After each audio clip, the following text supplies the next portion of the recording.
je vais vous confier une chose. Dans cette bataille qui s'engage, je vais vous dire qui est mon adversaire, mon véritable adversaire. Il n'a pas de nom, pas de visage, pas de parti. Il ne présentera jamais sa candidature. Il ne sera donc pas élu. Et pourtant, il gouverne.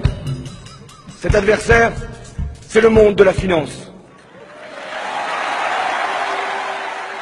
Paris, La Défense, 19 mars 2012. Parmi ces tours, le siège de la Corporate Investment Bank du Crédit Agricole. Et dans cet immeuble, les bureaux de Chevreux, le plus important broker indépendant en Europe, qui conseille 1200 fonds de pension, banques, investisseurs institutionnels. Avec des bureaux à travers le monde, à Boston, San Francisco, New York, Tokyo, Zurich, Madrid, Athènes. C'est d'ici qu'est parti ce papier. C'est une note brève en anglais de seulement 9 pages, qui n'était pas destinée au grand public, seulement aux opérateurs de marché.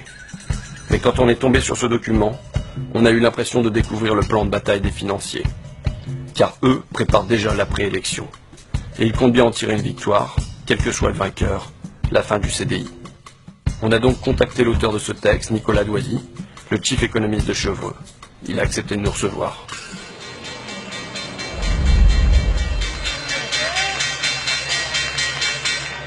François Hollande va devoir déplaire soit au marché financier, soit à ses électeurs, puisqu'il est certain de ne pas parvenir à réconcilier les deux. Déjà, on a des investisseurs anglo-saxons qui s'étonnent du faible détail qu'on puisse avoir quand on reçoit des candidats dans leur programme. En fait, les candidats n'ont pas de programme, pour le faire simple. Les investisseurs anglo-saxons que je rencontre me demandent souvent, mais où est le programme? Je leur dis, mais il n'y en a pas, et pour cause, c'est un jeu tactique pour l'instant. Le programme, on saura une fois l'élection finie, et en fait, on le connaît déjà. Il sera imposé par l'appartenance à la zone euro. C'est ça le point important. C'est que le conflit d'objectifs que va avoir François Hollande, c'est rester dans la zone euro versus satisfaire les demandes de son électorat naturel. Les deux ne sont plus compatibles maintenant, on le voit depuis la crise grecque. Il sait qu'il sera pris à terme à un moment entre la pression de ses électeurs et la pression des marchés.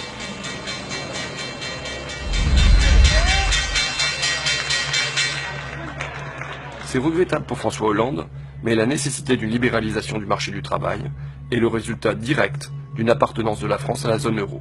Aussi ne peut-on avoir l'une sans avoir l'autre. Vous dites non seulement François Hollande ne va pas tenir ses promesses électorales, mais en plus, c'est lui qui va devoir flexibiliser le marché du travail. C'est lui qui doit remettre en cause ce que vous appelez the famous CDI, le fameux CDI, contrat à durée indéterminée. Qui que soit le prochain président de la République française, c'est un travail qu'il va devoir faire, parce que tout simplement la pression des pairs dans la zone euro, la pression des pairs, c'est-à-dire de l'Italie, de l'Allemagne, de tous les autres pays. Quand vous regardez bien, l'Allemagne, au milieu des années 2000, a fait ce genre de réformes. L'Italie et l'Espagne sont obligés de les faire aujourd'hui. La Grèce aussi.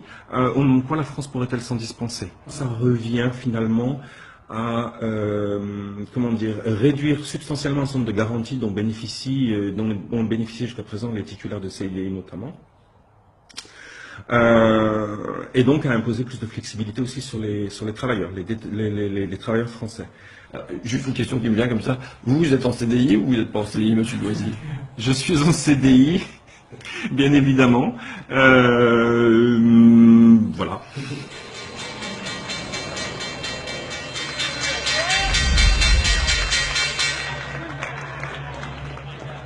La demande de renégociation du traité serait alors utilisée pour tromper le public français en lui faisant accepter des réformes correctes, dont celle du marché du travail. François Hollande dit « Je vais demander la renégociation du dernier traité européen ». Vous écrivez ça. François Hollande il va avoir à naviguer à travers des forces dans la gauche, notamment à cause du référendum manqué de 2005. Et dans cette perspective, vous écrivez « Dans cette perspective, il serait politiquement intelligent que ses pairs de l'eurozone, donc ses partenaires allemands, belges, italiens, ainsi de suite, permettent à François Hollande de prétendre qu'il leur a arraché quelques concessions, même si c'est faux en réalité. La demande de renégociation du traité serait alors utilisée pour tromper le public français, pour rouler, j'ai lu to trick, rouler, tromper, pour tromper le public français, en lui faisant accepter des réformes convenables, dont celle du marché du travail. Alors, avant d'entrer dans le fond du sujet, je voudrais préciser un point. Les gens de marché s'expriment de façon très directe. Donc, le vocabulaire que j'ai pu choisir dans la citation que vous venez de lire paraîtra peut-être excessif à beaucoup de vos auditeurs. Maintenant, c'est vrai que voilà, on s'embarrasse pas dans les marchés, on va pas s'embarrasser de finasserie, on va aller directement au point. Donc, de rouler les électeurs français, c'est peut-être un mot quand même excessif. L'idée, c'est de dire, ce sera une concession en quelque sorte de façade qui aurait été faite à François Hollande et au peuple français entre guillemets, de façon à ce que tout le monde constate qu'à la fin des fins, il les faut bien les autres réformes, les fameuses réformes structurelles que tout le monde, dont personne ne va entendre. Ce que vous dites, c'est, admettons, il y a un sommet à Bruxelles, François Hollande, il demande une partie sur la croissance, les autres Européens, ils vont faire comme si, ah bon, bah d'accord, allez, on t'accorde ça, ils rentrent ici en France en disant, regardez ce que j'ai obtenu, et du coup, il peut dire derrière, ben, en échange, nous, on va libéraliser notre marché du travail. Et vous avez parfaitement compris le sens de mon propos, c'est exactement ça. C'est vraiment une petite mise en scène, c'est un petit théâtre. Alors, il ne faut pas avoir l'impression que je fais de la théorie du complot là, et qu'on manipule tout le monde. Le script est un peu écrit. Si on est malin, on ne s'écartera pas trop du script. Et de cette façon-là, on arrive peut-être à faire passer la pilule de façon un peu plus simple que ça n'avait été le cas au début des années 80. On s'évitera peut-être finalement d'être un peu ridiculisé comme on l'avait été à l'époque.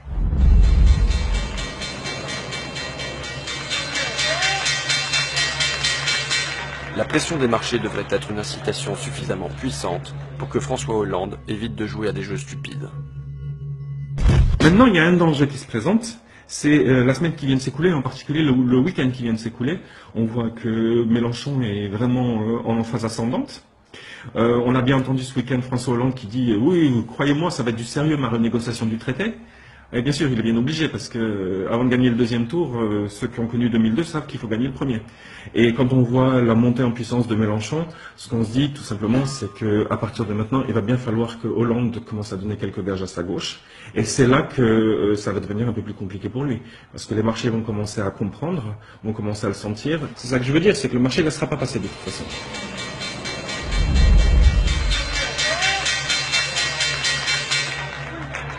Alors, je faisais un récapitulatif. Je disais, cas numéro 1, François Hollande est conciliant et il revient de lui-même sur ses maigres promesses de campagne. Il libère le marché du travail. Il en finit avec le CDI tel qu'on le connaît. Cas numéro 2, il lui faut une petite pression de ses partenaires européens, une petite concession qui lui serve de prétexte, et derrière, il libéralise le marché du travail. Cas numéro 3, le pire, mais pas le plus probable, vous nous dites, il refuse de se plier à ce programme, à cette injonction, et alors les marchés vont le punir, le rappeler sérieusement à l'ordre. C'est bien ça? Oui. Donc là, jusque-là, dans les trois cas, c'est toujours les marchés. Quand vous dites soit les électeurs, soit les marchés seront déçus, dans les trois cas, c'est toujours les électeurs qui seront déçus et les marchés qui gagnent. Oui, regardez la Grèce, regardez l'Espagne, regardez l'Italie, regardez tout ce qui se passe en Europe depuis 2010. On a bien vu que de toute façon, à la fin, c'est le marché qui l'emporte. Je ne suis pas en train de dire que le marché a nécessairement raison, et au sens moral du terme, en tout cas, il aura raison factuellement, puisqu'il s'imposera, ça c'est clair. Donc c'est de ce point de vue-là que je le dis, oui, en effet. Vous avez raison, les électeurs risquent d'être plus perdants que les marchés. Je ne sais pas où vous m'emmenez en fait. Je propose un quatrième cas. L'irruption du peuple sur la scène de l'histoire. Hier à Paris. La prise de la Bastille. Pardon? La prise de la Bastille numéro 2.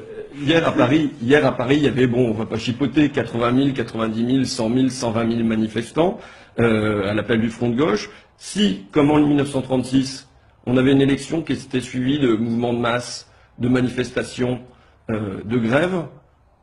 Qu'est-ce qui se passe? Qu'est-ce qui se passe en Europe? Là, je crois que c'est le gros coup d'angoisse. On va être très clair, ça va être le gros coup d'angoisse parce que si, quand les Grecs manifestent, on a déjà une Europe qui se sent sur le point d'exploser, je vous laisse imaginer pour la France.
Cet entretien, pour moi, a été la révélation immédiate. Ce jeune trentenaire avait pas seulement des capacités intellectuelles littéralement extraordinaires. Je lui ai dit, écoute, ne cherche pas plus loin, considère que tu es fait associé dans cette maison. Ça, on apprend vraiment l'art de la négociation. On est amené aussi beaucoup, et ça c'est, j'allais dire heureusement ou malheureusement, utile en politique, communiquer, c'est-à-dire à raconter une histoire. Donc on y apprend d'une certaine façon aussi des techniques pas de manipulation de l'opinion, mais un petit peu.